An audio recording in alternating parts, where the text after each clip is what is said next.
この動画では字幕を表示してご視聴ください。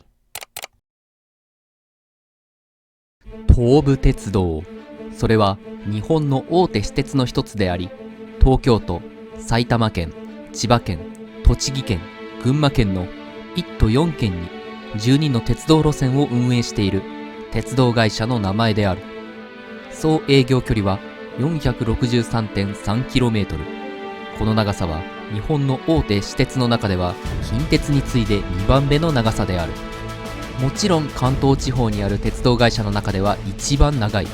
そんな東武鉄道の路線を1日で全線走破することができるのか、本動画ではこれを検証していく。ちなみにこの動画は関東大手私鉄、準大手私鉄全線走破旅の2日目も兼ねています。1日目の様子についてはすでに動画をアップしていますので、気になる方は本動画をご覧になる前にぜひご視聴ください。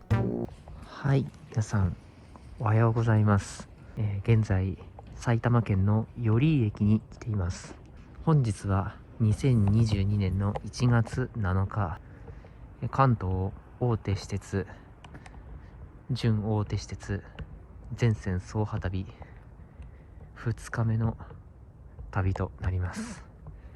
今回は寄居駅からスタートをしていきたいと思います。今現在朝の5時を回ったところでして、辺りまだ全然人はいない、まだ未明の静かな寄居駅でございます。さあ、早速乗る電車が駅に止まっていますので、電車に乗っていきたいと思います。それでは今回もよろしくお願いいたします。さて、今日の旅を始める前にチャレンジ旅をする上でのルールを軽く説明します。まずルール1、挑戦日、スタート、ゴールの設定は自由です。ルール2、途中で大手私鉄路線以外の移動方法を用いるのをありとします。鉄道で言えば地下鉄など他車線の使用は可能ということです。さらに鉄道以外の移動もありです。タクシー、バスなどはもちろん使用可能です。ルール3、有料列車への乗車はありです。今回の旅でもどの有料列車に乗るのか楽しみにしていただければと思います。ルール4、旅客営業していない路線は達成区間には含みません。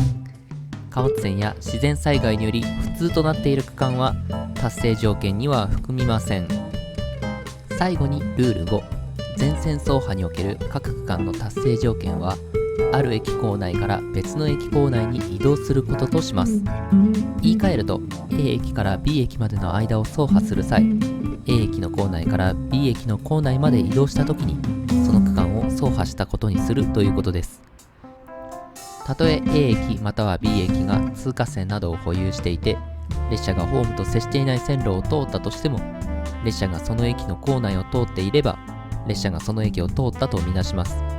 なお、どこからどこまでが駅構内か判定がしにくいケースについては、各会社が定める運賃計算上の経路をもとに各区間の達成条件を定めることとします。例えば複々線区間内にある駅がこれに該当します。複々線区間では観光線あるいは急行線のどちらを通っても各区間を走破したとみなします。というわけで以上、全線走破チャレンジのルール説明でした。さあ、早速東武鉄道の改札内に入ってきました。寄居駅の階段を降ります。階段を降りると今日最初に乗る電車がお出迎え。 JR 秩父鉄道を含めても一番最初に寄居駅を発車します。5時18分発の小川町行き普通ワンマン列車です。これからカメラが今映している方向へと進んでいきます。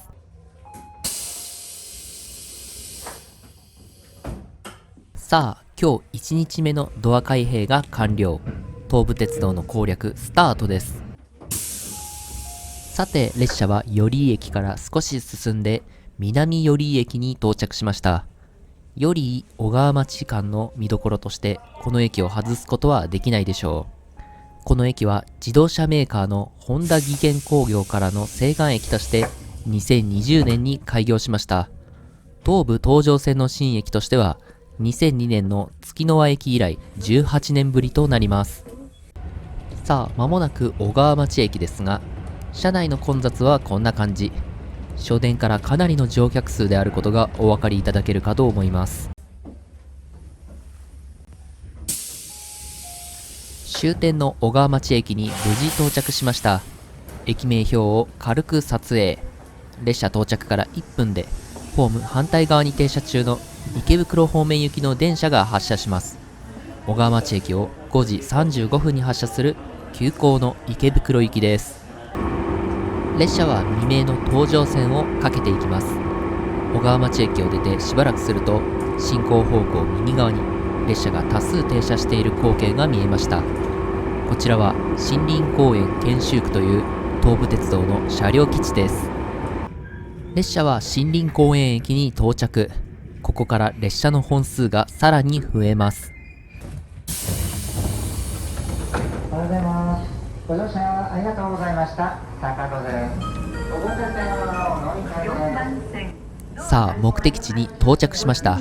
放送にもありました通り、この駅から東武東上線の支線、越生線が分岐しています。階段を上り下りして乗りに行きましょう。越生線の列車は1、2番線から発車します。こちらが次に乗る電車です。坂戸駅を6時4分に発車する越生線のワンマン列車、越生行きです。列車は定刻で坂戸駅を発車。東上線から一旦離れます。車内はガラガラ。早朝の人の流れとは完全に逆方向なので、人が乗ってなくて当たり前ですね。列車はほどなくして終点の越生駅に到着しました。これで東武越生線を踏破。12路線ある東武の路線のうち1路線目の攻略が完了です。せっかく越生駅に来たので記念の駅名標撮影。そして1日目の京急攻略でもやっていましたが、フリー切符がないので改札通過の儀式を行います。これを行わないと不正乗車になってしまいますので、お付き合いいただければと思います。さあ、折り返し6時28分発で坂戸駅に戻りましょう。東の空が明るくなってきました。越生駅で夜明けを迎えます。昨日1月6日、南関東は雪でした。夜が明けると雪が残っているのがわかります。進行方向左側から線路が近づいてきました。東武東上線と合流。坂戸駅に無事帰還です。越生線往復完了。東武東上線の攻略に戻りましょう。階段を降りて次の電車を確認しましょう。次にやってくるのは急行のようです。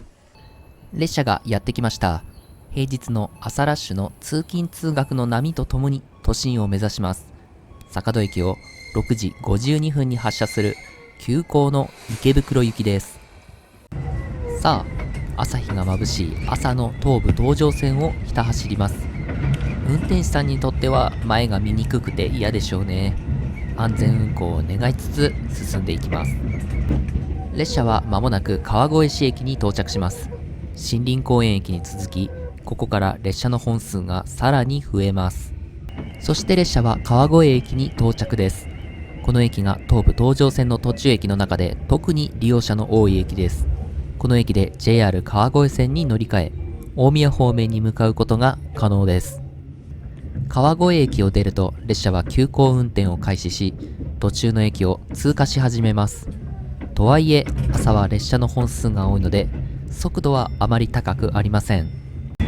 まもなく富士見野です。この電車は急行池袋行きです。富士見野の次は市に停まります。途中通過する鶴瀬、水穂台、柳瀬川の各駅をご利用のお客様はお乗り換えください。列車は無事に富士見野駅に到着です。この駅は1993年に開業しましたが、開業当初から急行の停車駅とされました。その理由は、開業時から当駅を2面4線構造とし、積極的に緩急接続を行うつもりだったからです。当駅が開業する前は、志木駅から川越市駅までの間に、準急や普通列車を追い抜く駅がなく、急行などの優等列車が鈍行に追いつかないように速度を落として走行する必要がありました。富士見野駅を出ると次の停車駅は志木駅です。当駅は他路線への乗り換えがない東武鉄道単独の駅ですが、その中でも最も乗降人員が多い駅となっています。その乗降人員の多さを証明するように、ホームに多数の利用者がいるのが確認できます。さあ、志木駅から先は福々線になります。隣の3番線から普通列車の新木場行きが発車していきました。志木駅には平日の朝ラッシュに多くの始発列車が設定されています。座って移動するため、急行列車に乗らず、あえて始発の普通列車を待つ姿が多く見られます。まもなく朝霞台です。朝霞台の次は和光市に停まります。途中通過する朝霞 JR 武蔵野線ご利用のお客様はお乗り換えください。放送にもあります通り、朝霞台駅に到着です。JR 武蔵野線との乗り換えが可能な駅で、先ほどの志木駅よりも利用者が多い駅です。まもなく和光市です。お出口は右側です。和光市の次は成増に停まります。地下鉄有楽町線、副都心線ご利用のお客様はお乗り換えください。さあ、和光市駅に到着です。この駅から地下鉄有楽町線と副都心線が分岐しており、また東上線の運行上でも重要な拠点駅の一つです。さすが和光市駅には多くの地下鉄線利用者で列をなしています。地下鉄線側は始発列車も多く設定されているので、その分もあるでしょうか。ホーム反対側には先ほど朝霞駅で追い抜いた有楽町線直通の普通列車が到着しました。東京メトロの路線を攻略するのはまだ後なので、ここで乗り換えることはせず、このまま急行列車に乗り続けます。次は成増です。成増の次は終点池袋です。成増駅に到着。分岐側の4番線到着となっているのは、成増始発の普通列車との干渉を防ぐためです。ご乗車ありがとうございました。次は池袋終点です。 JR 線、地下鉄丸の内線、有楽町線、副都心線、西武線ご利用のお客様はお乗り換えください。放送にもありました通り、次の停車駅は終点の池袋駅です。この急行列車は成増駅から池袋駅までノンストップで運転されます。列車は順調に進んで大山駅付近を走行中です。大山駅の前後では現在連続立体交差事業が行われています。事業の完了は2032年を予定しているそうです。完成が待ち遠しいですね。さあ、間もなく池袋駅に到着です。この電車は3本ある発着線のうち一番右側の発着線に到着するため、シーサスクロッシングで転線します。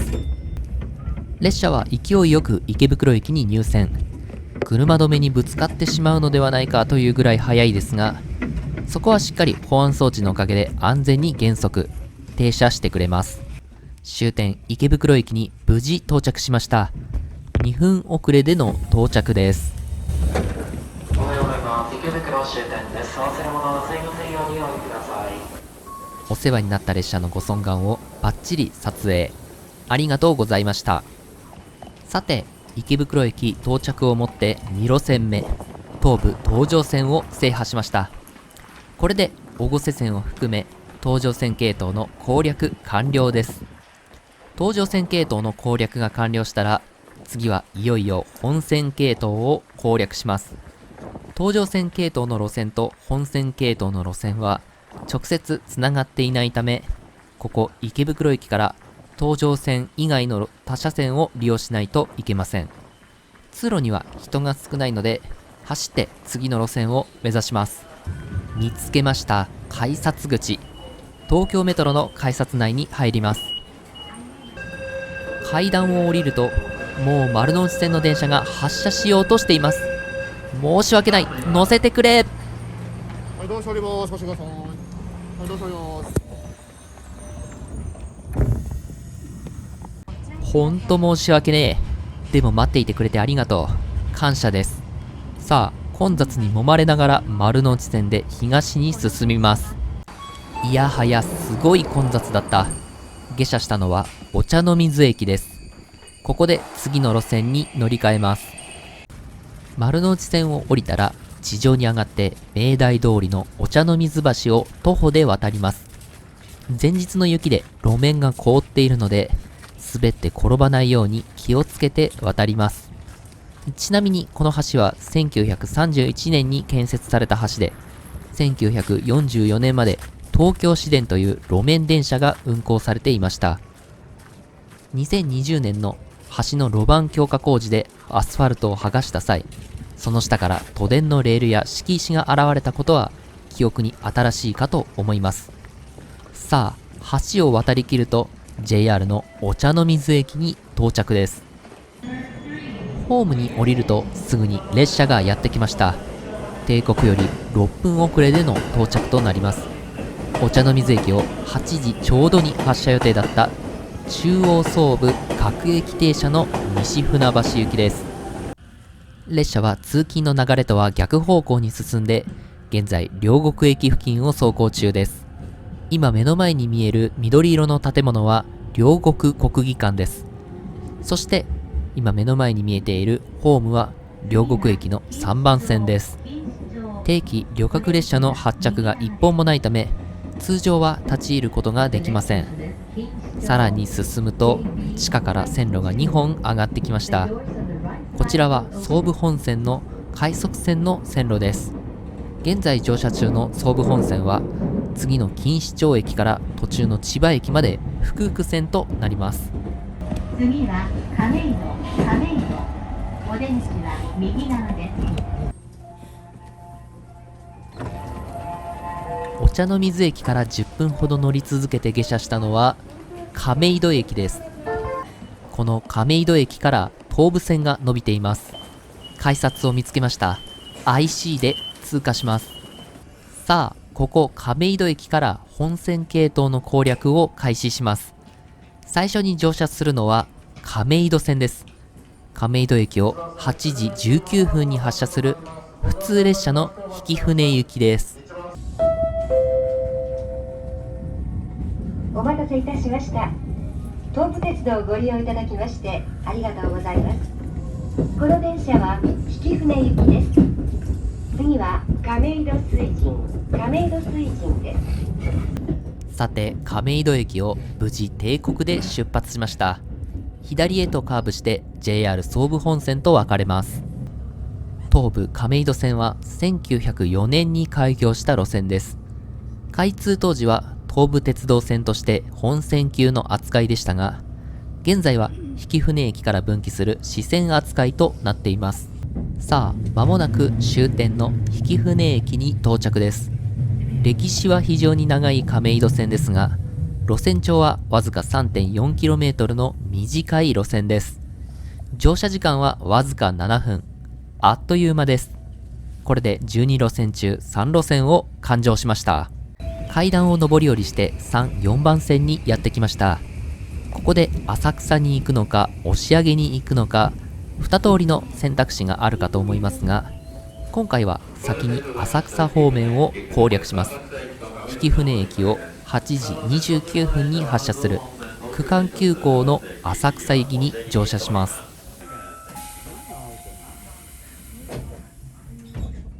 曳舟駅を発車したらすぐさま亀戸線と押上方面と分岐します。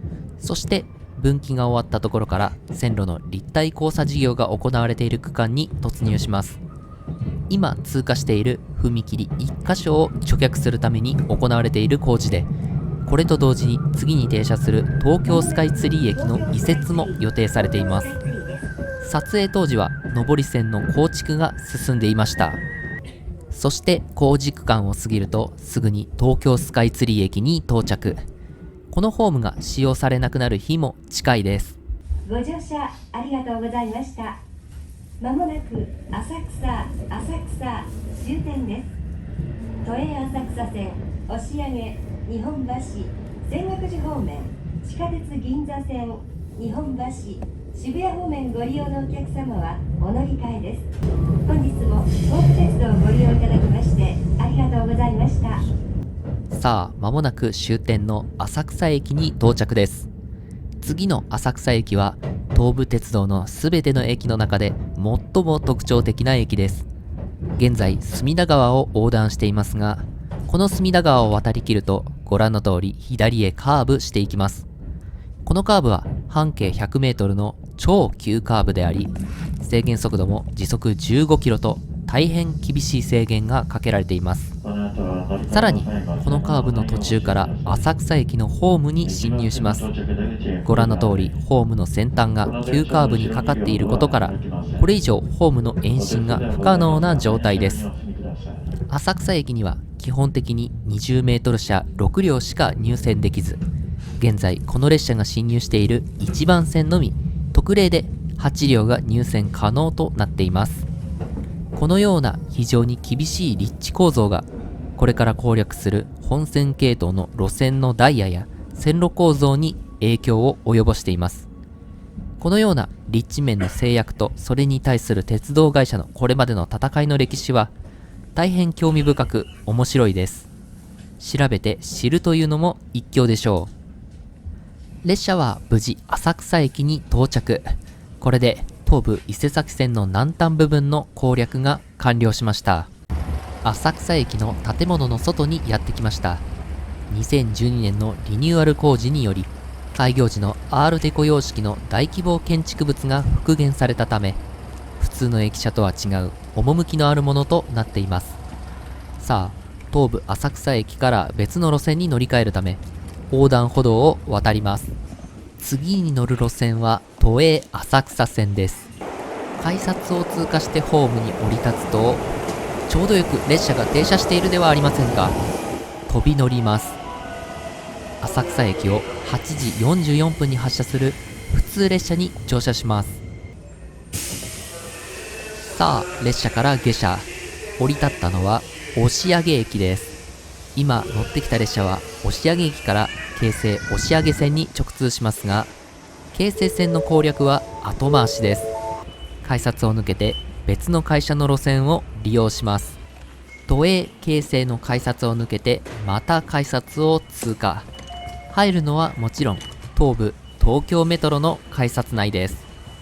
2番線到着の列車は東武スカイツリーライン直通急行南国橋行きです。次は引舟に停車いたします。列車がやってきました。8時53分発の列車です。押上駅を出てすぐに地上に上がってきました。地上に上がるとすぐに曳舟駅に到着です。進行方向右側を見ると東武鉄道の最新特急車両500系リバティがいました。かっこいいですね。さあ、曳舟駅到着をもって曳舟駅より南に伸びる3つのルートをすべてクリアしました。いよいよ北側の区間に突入します。曳舟駅を出てしばらくすると金ヶ淵駅に到着します。この駅は2003年の地下鉄半蔵門線直通運転化に際して改良工事が行われました。ご覧の通り中央に2本の通過線が設けられています。しかし限られた用地の中で通過線を設けたため、当駅を通過する列車が分岐器の分岐側を通過する必要があります。列車は時速45キロの低速で金ヶ淵駅を通過していきます。ご乗車ありがとうございました。まもなく北千住です。お出口は右側です。地下鉄日比谷線、千葉線、JR 常磐線、つくばエクスプレス線ご利用のお客様はお乗り換えです。日比谷線は3枚ホーム、千葉線は連絡地下道をご利用ください。お忘れ物ございませんようお気をつけください。この列車は急行南栗橋行きです。北千住の次は西新井に停まります。途中の小曽根、五反の梅島には止まりません。放送にもあります通り北千住駅に到着です。駅乗降人員は東武鉄道の中では最も多い堂々第1位です。起点の浅草駅に代わり実質的なターミナル駅として機能しています。また当駅の線路構造として特徴的なのが、1番線の北側に特急のみが停車する専用ホームがある点です。特急利用者用の改札口もあり、列車に乗る前に検察を受けます。北千住駅を出ると3階にあった日比谷線との直通線が合流してきます。そして荒川を渡り始めるところから伊勢崎線は複々線になります。この複々線は北千住駅から北越谷駅まで続き、全長は 18.9km あります。この長さは私鉄の中では最も長い距離となっています。この長い複々線により輸送力の大量供給と優等列車の高速運転を実現しています。さてここで運転状況を確認します。東急田園都市線の市が尾駅でドア点検を行った影響で列車に遅れが出ているようです。田園都市線といえば伊勢崎線が半蔵門線を介して相互直通運転を行っている路線ですね。これは今後の工程にも影響が出るでしょまもなく西新井です。お出口は右側です。大師前へおいでのお客様はお乗り換えです。う。さあ列車は北千住駅を出て最初の停車駅西新井駅に到着します。この駅から東武大師線が分岐しています。その西新井駅で下車しました。西新井駅で下車した理由はもちろん大師線を攻略するためですね。早速乗りに行きましょう。こちらが大師線の列車です。西新井駅を9時12分に発車する大師前行きワンマン列車です。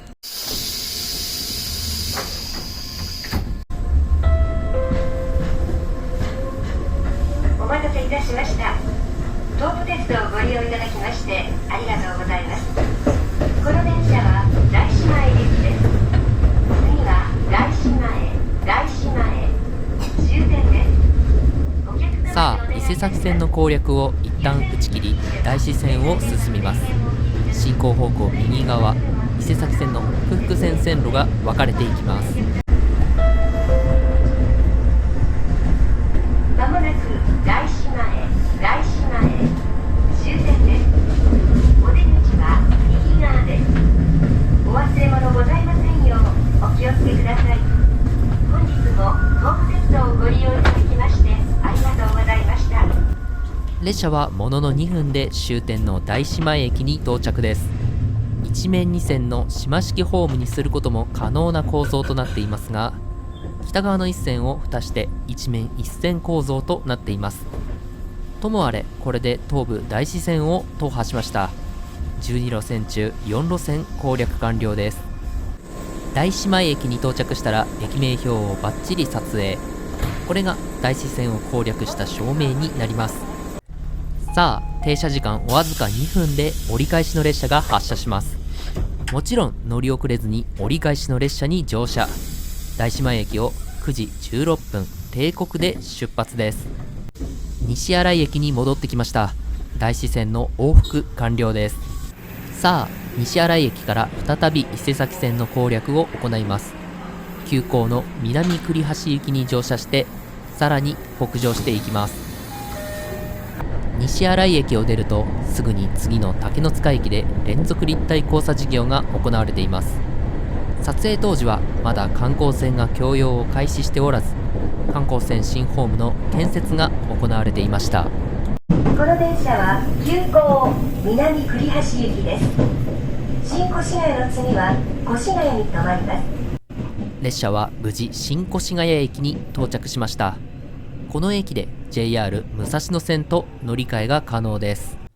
新越谷駅で東京メトロ半蔵門線の最新列車1万8000系と遭遇しました。新型車両だけあってめちゃくちゃかっこいいです。ご乗車ありがとうございました。まもなく春日部です。さあ春日部駅に到着しました。列車はここで下車。お世話になった車両をお見送りします。引退間近の8000系よ、ありがとうございました。はい、春日部に到着です。ここ春日部が今日の、一つの区切りになります。ここに10時までに到着できるかどうかが、一つ大きな、戦いの区切りとなります。さて、ここ春日部駅の周辺では連続立体交差事業が行われています。この工事によって伊勢崎線、野田線ともに高架化し、春日部駅は伊勢崎線2面4線、野田線2面4線の合計4面8線の高架駅になる予定です。工事は2021年3月より開始されました。したがって駅ホームに立っている程度ではそこまで工事によって変化している様子を確認することはできません。ただ伊勢崎線と野田線が交差する非常に利用者の多い駅にもかかわらず、駅設備が古いままなのは高架化によって設備を一気に更新することを見越しているのだと分かります。さて、田園都市線で発生した遅れの影響によって都心方面からやってくる列車に遅れが生じています。軽微な遅れなのでそこまで工程に影響は出ないと思いますが、少し心配です。さあ、列車を数本見送ってようやく目的の列車が発車案内に表示されるようになりました。その列車、ゆっくりと春日部駅の3番線に入線してきます。お待たせいたしました。春日部駅から乗車します。東武鉄道の看板列車、特急華厳13号東武日光行きです。春日部駅を10時3分に発車予定でしたが、4分遅れで到着しました。さあ、春日部駅を発車します。ここからは特急列車による快適な旅となります。インバーターの音が耳にめちゃくちゃ心地いいですね。春日部駅を出ると次の駅は北春日部駅です。この北春日部駅は春日部研修区という研修区の開設に合わせて開業されました。その研修区が駅の北側にあります。名称は南栗橋車両管区春日部支所と言います。この車両基地が開設される前は、東武伊勢崎線の車両基地は竹ノ塚駅にある西新井電車区がありました。しかし直通先の営団に車両基地を譲渡することになったため、郊外の春日部市に新しい車両基地を建設することになりました。それがこちらになります。車両基地には朝ラッシュを終えて休んでいる列車が多数止まっています。列車は次に東武動物公園駅を通過します。この駅から東武日光線が分岐しています。この特急華厳は東武日光線直通の東武日光行きです。東武鉄道1日全線走破を目指す上では、ここ東武動物公園駅で東武伊勢崎線の攻略を一旦打ち切り、東武日光線を先に攻略します。列車は通過に際してポイントを通過するため低速で走行します。いつもは高速で走る特急列車がポイントの通過のために低速で走る様子を眺めるのも趣があって楽しいですね。さあ、進行方向左側で東武伊勢崎線が分岐していきます。ここからは東武日光線を走行します。列車は南栗橋駅を通過中です。この南栗橋駅には車両基地があります。1986年、当駅の開業とともにこの車両基地も開設されました。車両基地には多くの列車が停泊して車両の博物館となっています。さあ、列車は2本の線路をオーバーパスしました。こちらの線路は JR 東北本線です。東京駅から盛岡駅までを結ぶ長大な路線ですね。列車は栗橋駅を通過します。ちなみに当駅には JR 東日本の線路と東武鉄道の線路をつなぐ連絡線があります。この線路を使って新宿駅と東武日光駅、鬼怒川温泉駅を結ぶ特急日光鬼怒川が運転されています。さあ、寄居駅から春日部駅までずっと通勤電車に乗っていて、ご飯を食べる暇がなかったので、ここで間食を取りましょう。いつも通りベースフード、メープル味のパンとココナッツ味のクッキーです。はい、ドーン。相変わらず美味しいです。さあ、間食でお腹を満たしたら春日部駅を出て最初の停車駅、栃木駅に到着しました。2面3線の高架駅で JR 両毛線と乗り換え可能です。駅名標を遠くから撮影します。列車は栃木駅を出ると次に新栃木駅を通過します。ここで東武宇都宮線が分岐していきますが、東武宇都宮線の攻略は後回し。先に東武日光線の攻略を進めます。栃木駅の次は新鹿沼駅に停車します。この駅に全ての特急列車が停車します。さて、ここで座席の紹介でも。この特急華厳に使われている100系スペーシアは1990年頃に製造された車両です。座席はご覧の通りブルー地のモケットが使われたふかふかな座席が採用されており、当時のバブリーな時代を反映した贅沢な座席となっています。脇には座席を傾けるボタンがついています。またテーブルは座席脇から取り出すものと窓際についているものがあります。列車は新鹿沼駅を出ると平野部を抜けて山間部へと入っていきます。列車と山の距離感がいいですね。雄大な景色を楽しむことができます。レトロな機関車と相対しました。まもなく下今市駅に到着です。この下今市駅には下今市機関区という蒸気機関車を管理する車両基地があります。今目の前に見えるレンガ調の建物がそうですね。2017年に SL 大樹という列車の運行開始とともに正式開設されました。さあ、列車は下今市駅に到着。昭和レトロ調の駅舎、建物がお出迎えです。下今市駅を出てさらに東武日光方面に進みます。日光方面の高い山々は雪が積もって白くなっています。さあ、列車が減速してまもなく終点の東武日光駅に到着です。下の線路は JR 日光線の線路です。そして JR 日光線をオーバーパスするとすぐに終点の東武日光駅に到着します。そろりそろりと駅に進入していきます。これで特急華厳13号による旅は終わり。74分間の快適な旅でした。そして東武日光線を全線走破。12路線中5路線を制覇しました。東武日光駅に到着したら車両から下車して改札を通過します。それと同時に駅構内を散策します。さあ、改札を通過。運賃だけで結構な額を取られました。次の列車の発車時刻まで時間がないのですぐに改札内に戻ります。次の列車の発車時刻まであと7分です。次に乗る列車はなんとさっき乗ってきた列車と同じ列車スペーシアに乗車します。東武日光駅を11時27分に発車する特急華厳24号浅草行きです。列車が遅れていたことを含めると日光での滞在時間は10分もありません。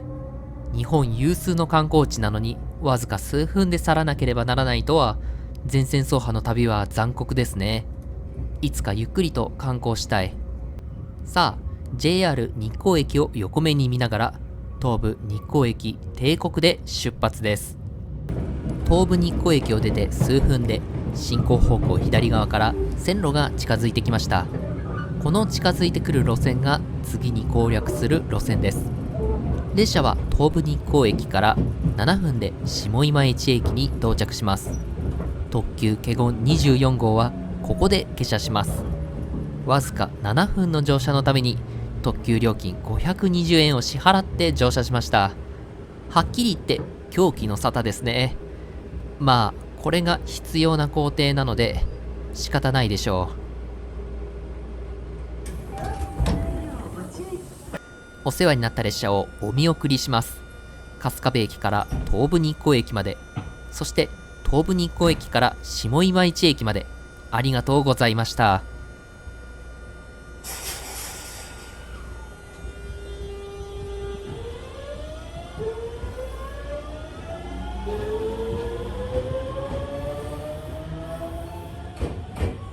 相変わらずインバーターがいい音を奏でますね。耳の保養にも大変良かった。さあ、階段を上り下りして次の列車が発車するホームまで移動します。最近建て替えられた跨線橋なのでレトロ調ですが清潔で綺麗です。下今市駅より西を映しています。今カメラが見えている直進方向の線路がさっき乗ってきた東武日光方面になります。そして右隣にあるのがこれから攻略する東武鬼怒川線の線路です。11時46分発特急きぬ115号鬼怒川温泉行きをご利用のお客様は2番線ホームにお越しください。この電車は全座席指定です。特急券が必要です。さあ、列車がやってきました。特急列車で贅沢に攻略します。特急きぬ115号鬼怒川温泉行きです。さっきの華厳とは違うカラーリングの列車がやってきてくれました。日光へ行く人はここで乗り換えが必要なので多くの人が下車してきます。列車は下今市駅を発車しました。発車後すぐに線路が分岐していきます。進行方向左側で日光線の線路が分かれていきます。二条路線東武鬼怒川線攻略開始です。列車は順調に進んで小佐越駅まで来ました。ここでリバティと相対します。まもなく東武ワールドスクエアに到着いたします。東武ワールドスクエアを出ますと終点鬼怒川温泉に停まります。列車は鬼怒川線唯一の途中停車駅東武ワールドスクエア駅に到着です。2017年に開業した比較的新しい駅となります。そして東武ワールドスクエア駅を出て数分で終点鬼怒川温泉駅に到着です。この特急きぬはここが終点となります。列車は行き止まり式の1番線に到着しました。さあ、鬼怒川線はここ鬼怒川温泉駅が終点ではありません。あともう2駅北新藤原駅が終点となります。その新藤原駅を目指すべく階段を上り下りします。階段を降りると次の列車が止まっていました。さっき乗ってきた特急きぬが遅れていたので乗り継ぎができないのではないかと心配しましたがちゃんと待っていてくれました。定刻であれば12時7分に発車する新藤原行きです。さあ、扉が閉まって鬼怒川温泉駅発車です。電車遅れまして申し訳ございません。約5分ほど遅れております。さあ、東武鉄道の最北を目指して進んでいきます。ここまで来るとさすがに雪が残っていました。まもなく新藤原終点です。お出口は右側です。川治温泉、湯西川温泉、会津高原尾瀬口、会津田島方面をご利用のお客様はお乗り換えです。お忘れ物ございませんようお気をつけください。本日も東武鉄道をご利用いただきましてありがとうございました。お降りの際はドアの横にある緑色のドアボタンを押すとドアが開きます。さあ、終点の新藤原駅に到着です。時速20キロほどでゆっくり駅ホームに進入していきます。列車は5分ほど遅れてはいましたが、とりあえずこの新藤原駅到着をもって12路線中6路線目鬼怒川線を制覇しました。新藤原駅に到着したら構内踏切を渡って急いで改札に向かいます。不正乗車を避けるため改札を通過する必要があるのですが、ここでの乗り換え時間、もとい列車の折り返し時間は5分しかありません。先ほどの列車が5分遅れで到着したので、折り返し時間はごくわずか。急ぐ必要があります。さあ、ピピッとタッチして出場。そしてもう一回タッチして入場します。間に合いました。新藤原駅を12時20分に発車する普通列車の東武日光行きです。列車に無事乗車して先頭まで移動してきました。この列車で来た道を戻っていきます。車内はガラガラ。山間部の人のいないところから出発していますし、当たり前ですね。まあ、車内を撮影し放題なので、撮影する側としてはありがたいです。車番は21434番。なるほど。車内案内装置は小糸電工製の横長の LCD 式ですね。改造車によく採用されているものかと思います。まもなく新高徳です。お出口は右側です。お降りの際はドアの横にある緑色のドアボタンを押すとドアが開きます。列車は新高徳駅に到着です。ここで出発信号は停止を減示。ということは、ここで対向列車との行き違いがあるということですね。対向列車が来る前に、新高徳駅の駅名標を今のうちに撮影。そして、新高徳駅の周辺の様子はこんな感じです。つい最近リニューアル工事が行われたので、駅設備はとても綺麗です。さあ、対向の列車がやってきました。東武6050系です。遅れています下り電車、まもなく新高徳到着でございます。この電車、信号が変わり次第の発車となります。6050系は現在急速に数を減らしている車両です。今回の旅でぜひ乗りたかったのですが、残念ながら縁がなかった。さらば6050系、乗ることはできなかったが、実物をこの目で見ることができてよかったよ。さあ、鬼怒川線をさらに下山しましょう。列車は次に大桑駅に到着です。ここでも出発信号は停止減示。列車の行き違いがあります。対向列車がやってきました。今度は特急列車です。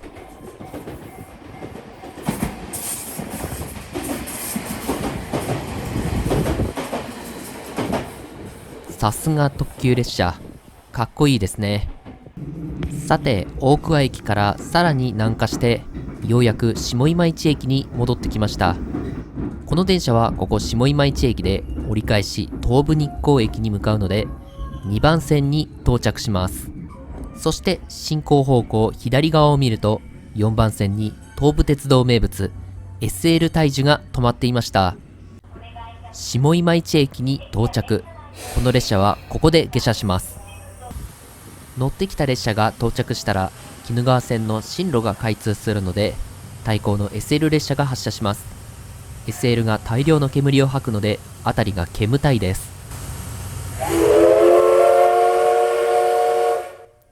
おお、汽笛がエモいですね。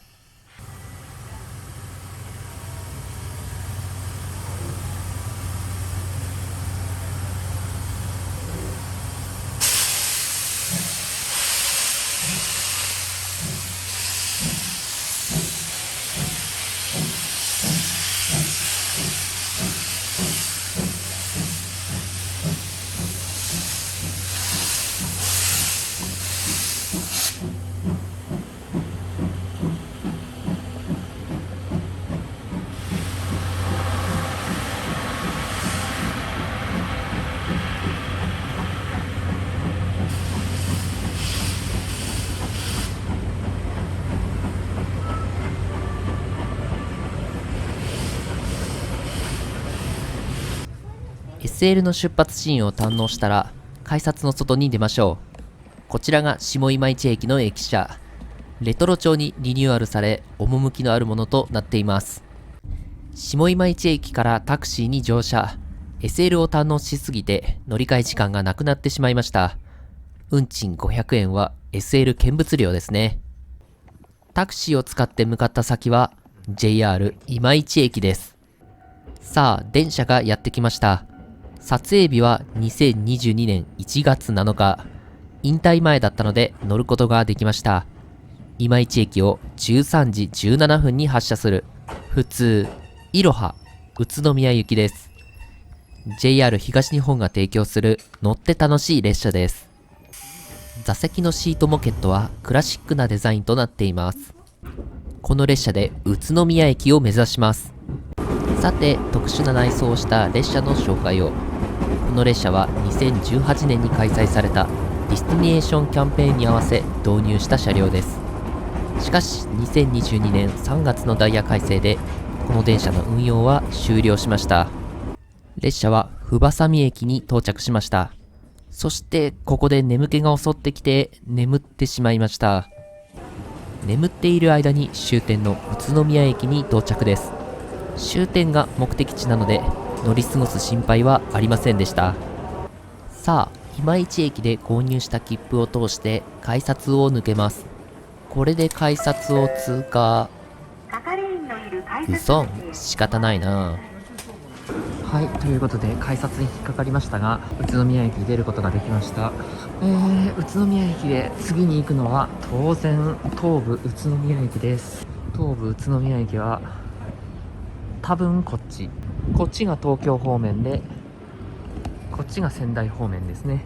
さあ、東武宇都宮まで歩いていきたいと思います。東武宇都宮までの距離は23分ですね。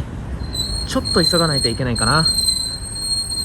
はい、ということでちょっと急いでいきたいと思います。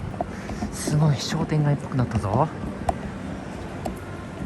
宇都宮 LRT の横断幕というか幕が掲げられてます。あなたと進む未来がある。スタート 2022 LRT。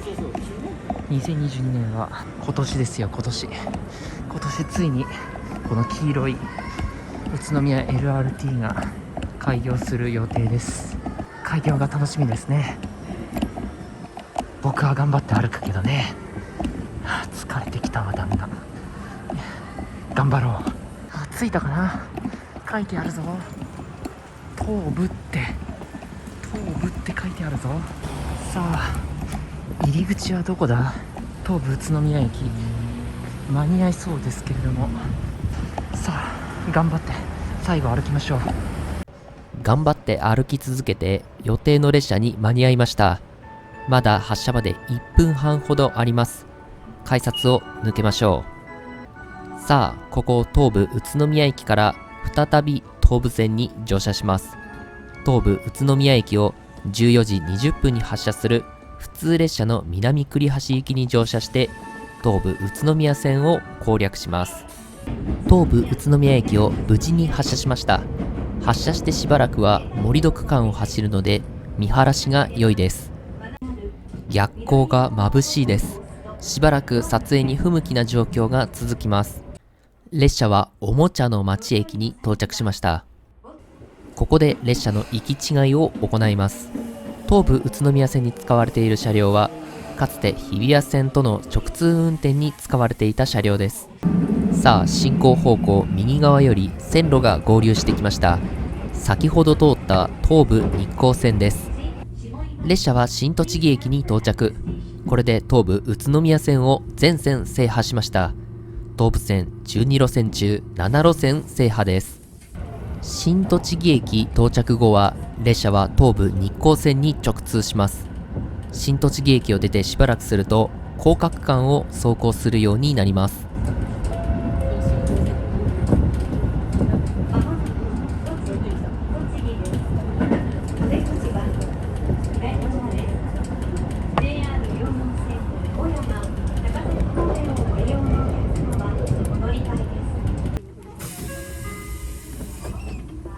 さあ、栃木駅に到着しました。ここで下車します。お世話になった列車をお見送りありがとうございました。さあ、改札を抜けます。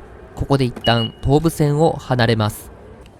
次に利用するのは JR 両毛線です。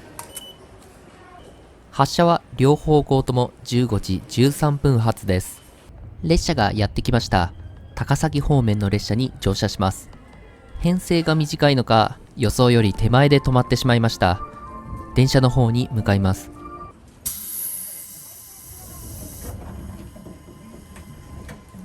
扉が閉まりました。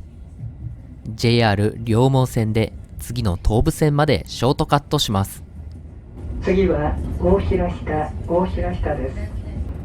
ご乗車ありがとうございました。まもなく佐野です。東武佐野線ご利用のお客様、お乗り換えです。堀口は右側です。ドアが自動で開きます。はい、ということで下車したのは佐野駅です。ここから東武佐野線の攻略を行います。乗り換えに時間があるので乗ってきた電車のお見送りをします。夕日に照らされる211系、めちゃくちゃかっこいいですね。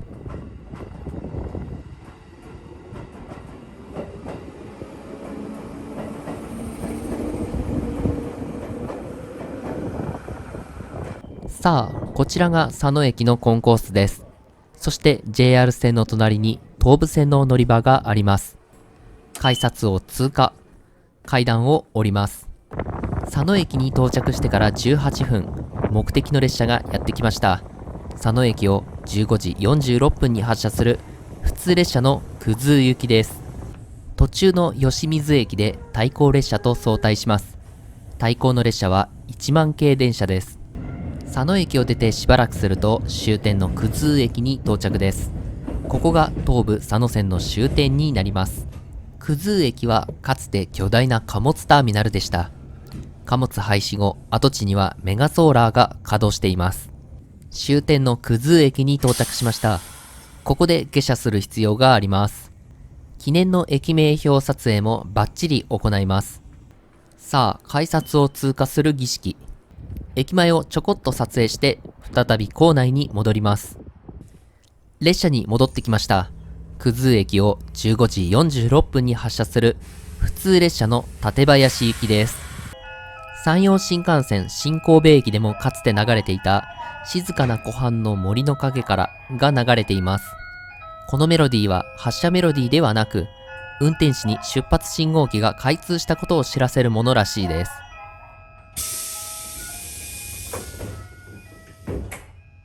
そのため、扉が閉まった後もメロディーが流れ続けています。お待たせいたしました。東武鉄道をご利用いただきましてありがとうございます。この電車は館林行きです。次は灘です。まもなく佐野です。JR 両毛線ご利用のお客様はお乗り換えです。さあ、20分弱かけて佐野駅に戻ってきました。佐野駅を出て、ここから南がこの電車で乗り潰す区間です。今、JR 両毛線をオーバーパスしました。しばらくすると渡良瀬川を渡ります。この渡良瀬川を渡る橋梁はロケーションがいいことで有名です。さらに進むと進行方向右側から線路が合流してきました。伊勢崎線です。まもなく終点の館林駅に到着します。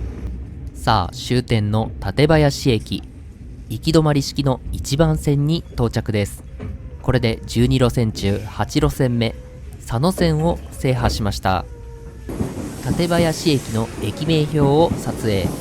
さあ、次の電車に乗りに行きましょう。館林駅は橋上駅舎を備えています。館林市の拠点駅なので大変立派です。次の列車は3番線から発車します。階段を降りましょう。電光掲示板には乗る列車の案内がすでにされていますね。さあ、乗る列車がやってきました。久々の特急列車。そしてついに最新列車に乗車します。館林駅を16時54分に発車する特急リバティ両毛25号赤城行きです。早速車内に乗車。新車の匂いがいい匂いですね。さあ、館林駅から再び伊勢崎線の攻略を行います。進行方向右側、先ほど攻略してきた佐野線が分岐していきました。日がだいぶ傾いてきています。まもなく日没を迎えます。景色は雲がほとんどない綺麗な景色です。しばらくすると列車は足利市駅に到着です。駅名の通り足利市の拠点駅です。駅名標をバッチリ撮影。ここで対向の特急両毛号と行き違いしました。足利市を出ると日没を迎えました。まもなく夜を迎えます。そして列車は太田駅に到着しました。3路線4方向に線路が伸びるジャンクション駅です。列車内から駅名標を撮影します。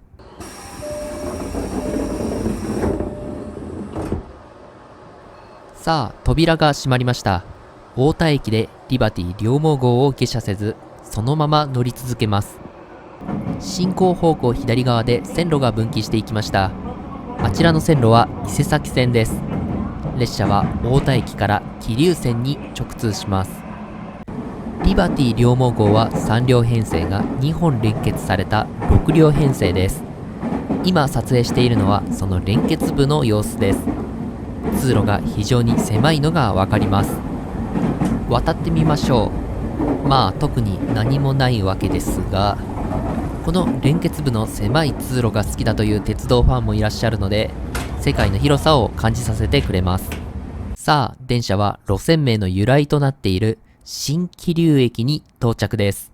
新桐生駅まで来るとさすがに車内がガラガラです。自分以外誰もいなくなりました。辺りは完全に夜になってしまいました。少しわかりづらいですが、下を見ると JR 両門線をオーバーパスしているのがわかります。そして列車は相生駅に到着です。ここで渡良瀬渓谷鉄道と乗り換えが可能です。駅名標を見つけたので撮影オーバー。さあ、相生駅を出ると次は終点の赤城駅です。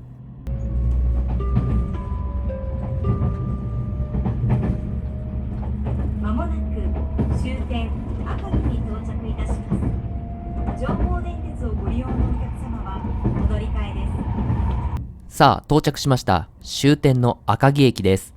これで桐生線を全線制覇、東武線を12路線中9路線制覇しました。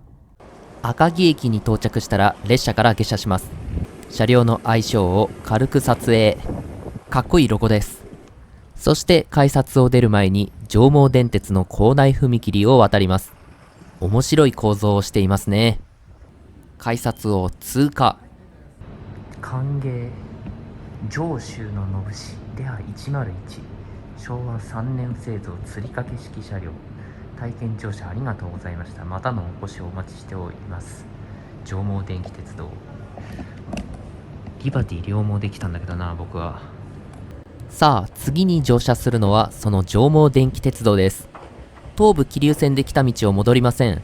赤城駅17時57分発の西桐生行きに乗車します。列車は数分停車し、対向列車と行き違いが完了し、進路が開通したので発車します。発車後すぐにお世話になったリバティ号が遠くに見えました。ありがとうございました。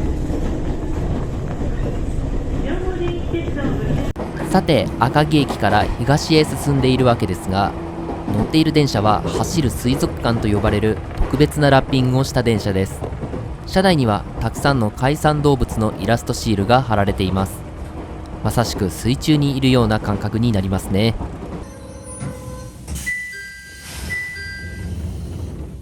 はい、終点の西桐生駅に到着しました。ここが目的地になります。改札を抜けましょここから JR の桐生駅に行かなければいけません。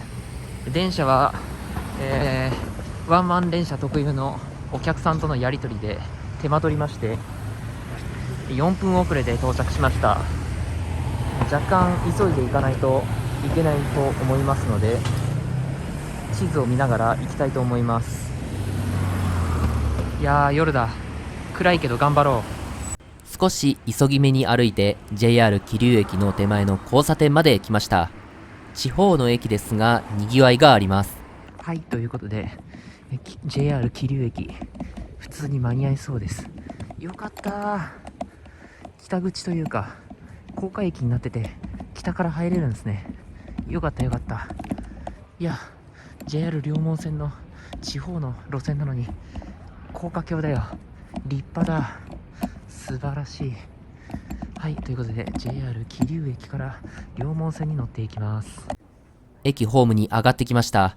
こちらが桐生駅の駅名標です。桐生市が古くから桐生織という絹織物を生産する町であるため、駅名表にも織物のイラストが施されています。さあ、対向の小山行きの列車とともに目的の列車もやってきました。桐生駅を18時24分に発車する普通列車の高崎行きです。車内は帰宅ラッシュと重なりそこそこ混んでいます。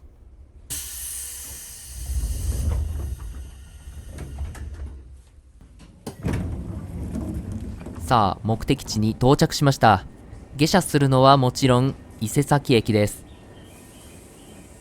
階段を降りて次の路線に乗りに行きましょう。こちらが伊勢崎駅です。2013年に完成した高架駅です。この伊勢崎駅からは1日1往復特急列車が運行されています。その宣伝文句がご覧の通り掲げられています。そんな東武伊勢崎駅の改札口がこちら。早速入っていきましょう。エスカレーターを上がるとご覧の通り次の列車の案内が表示されています。伊勢崎駅からまた伊勢崎線の攻略を行います。今度は終点側から乗車します。伊勢崎駅を18時50分に発車する普通列車の館林行きです。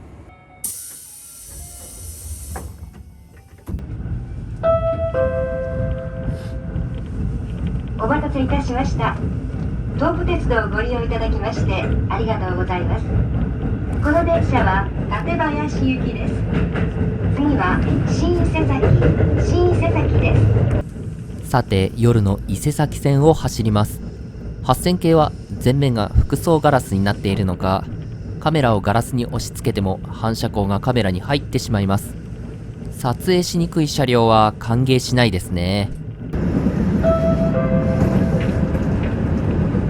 まもなく太田です。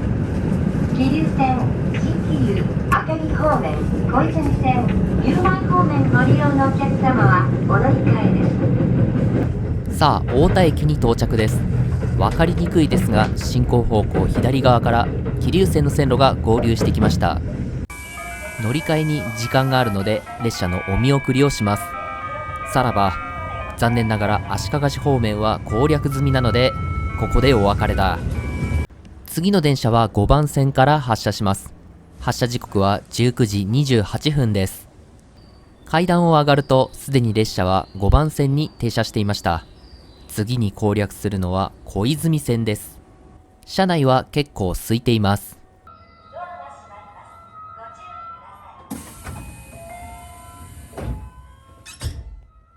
列車は数分で終点の東小泉駅に到着です。ここでこの列車を下車します。さて、小泉線は少し特殊な線形の路線となっています。ここ東小泉駅で路線が3方向に伸びています。先に太田方面を攻略し、次は西小泉方面を攻略します。東小泉駅に到着して3分、西小泉方面の列車がやってきました。19時39分発です。そしてものの4分で西小泉駅に到着です。西小泉駅の駅名標をしっかり撮影します。さらにここ西小泉駅で改札通過の儀式、ピピッと出場してピピッと入場します。さあ、同じ列車で来た道を戻ります。19時55分発の館林行きです。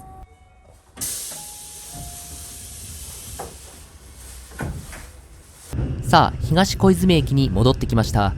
ここからがこの列車の攻略区間になります。東小泉駅から15分、終点の館林駅に到着しました。これで小泉線をクリア。東武線12路線中10路線制覇です。さあ、次の列車に乗るため階段を上りましょう。次の列車は2番線から発車します。館林駅から乗車するのは特急列車です。200系がやってきました。これで東武の特急列車コンプリートです。館林駅を20時18分に発車する特急両毛50号浅草行きです。高級感のある車内が出迎えてくれました。20時過ぎ、特急列車に乗車してようやく夕飯に食べるチャンスにありつけました。パスタサラダとおにぎり、これで腹を満たします。はい、ドーン OK。 これでラストスパートをかけていきましょう。急両毛で28分、東武動物公園駅に到着しました。これでついにようやく東武伊勢崎線を制覇しました。さすが私鉄路線で最も長い路線だけありますね。攻略にめちゃくちゃ時間がかかりました。さて東武線で未乗路線はあと1路線だけとなりました。その路線に乗りに行くべく東武動物公園からさらに伊勢崎線を南下します。しかしこの列車は東武動物公園駅を出ると北千住駅までノンストップ、目的地を通過してしまいます。中途半端ではありますがこの列車はここで見送りです。ここから別の列車に乗車します。さて次の列車に乗るのですがなぜか定刻より3分遅れていました。さあ列車がやってきました。東武動物公園駅を20時51分に発車する急行の中央林間行きです。そしてものの5分で下車です。降りたのは春日部駅です。約11時間ぶりの春日部駅です。今度は階段を上り下りし跨線橋を渡って次の列車に乗車します。階段を降りるとすでに列車が停車していました。東武線最後に攻略するのは野田線です。春日部駅を21時3分に発車する普通列車の大宮行きです。8番線ドアが閉まります。ご注意ください。さあ扉が閉まりました。全長 62.7km を春日部駅から乗り潰します。お待たせいたしました。東武鉄道をご利用いただきましてありがとうございます。この電車は各駅停車大宮行きです。次は八木崎です。列車は順調に進んで岩槻駅に到着です。この駅は大宮春日部間で唯一の急行停車駅です。また当駅に埼玉高速鉄道線が延伸乗り入れる計画があります。さあ大宮駅に到着しました。大宮駅は新幹線が全列車停車する巨大駅です。しかし東武鉄道全線走破の旅をする上ではただの枝線の端っこ、ここで改札通過の儀式を行います。改札ピピッ、そしてまたピピッ。さあ次の電車に乗りに行きましょう。春日部駅から乗ってきた電車と同じ列車に乗車します。大宮駅を21時35分に発車する普通列車の柏行きに乗車します。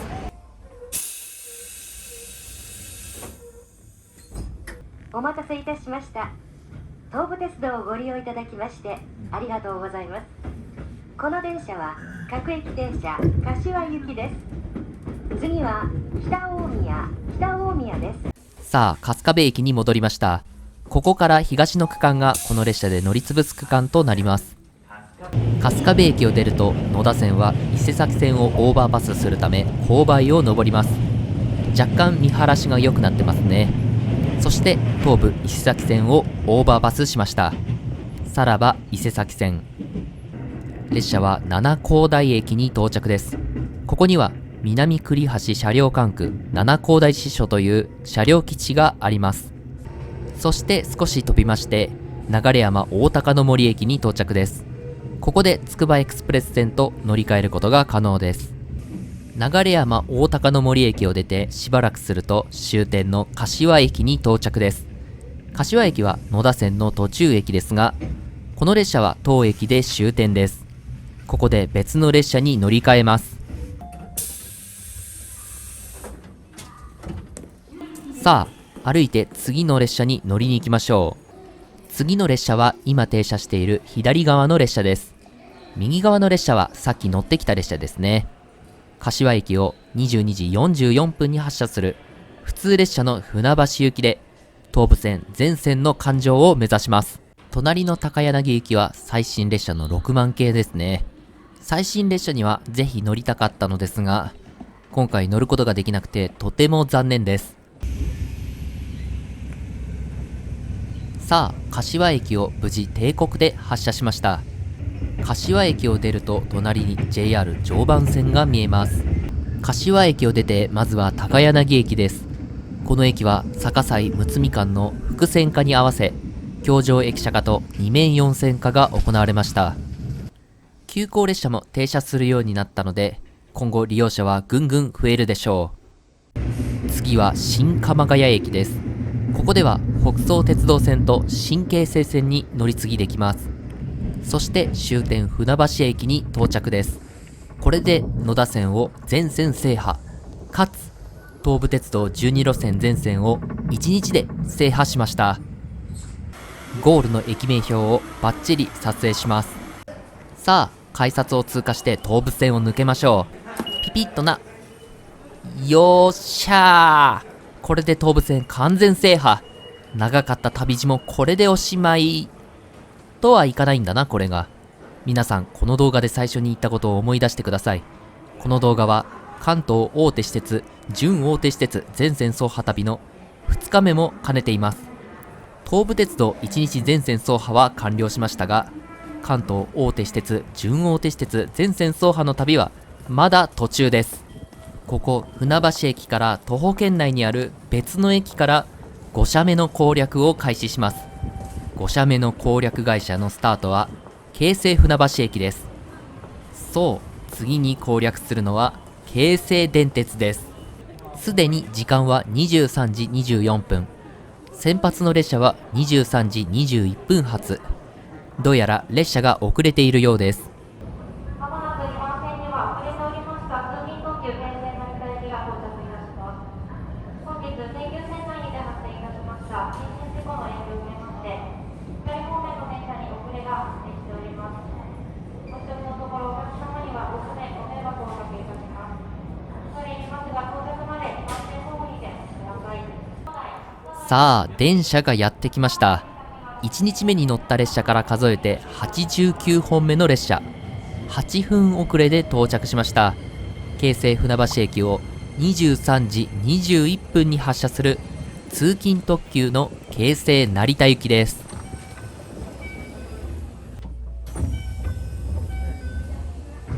そして京成津田沼駅に到着しました。ここが2日目の最終目的地になります。はい、ということで、京成津田沼に到着しました。東武線全線1日で回りきることができました。いやー、東武長いね。やっぱり1日かかる代物ですね。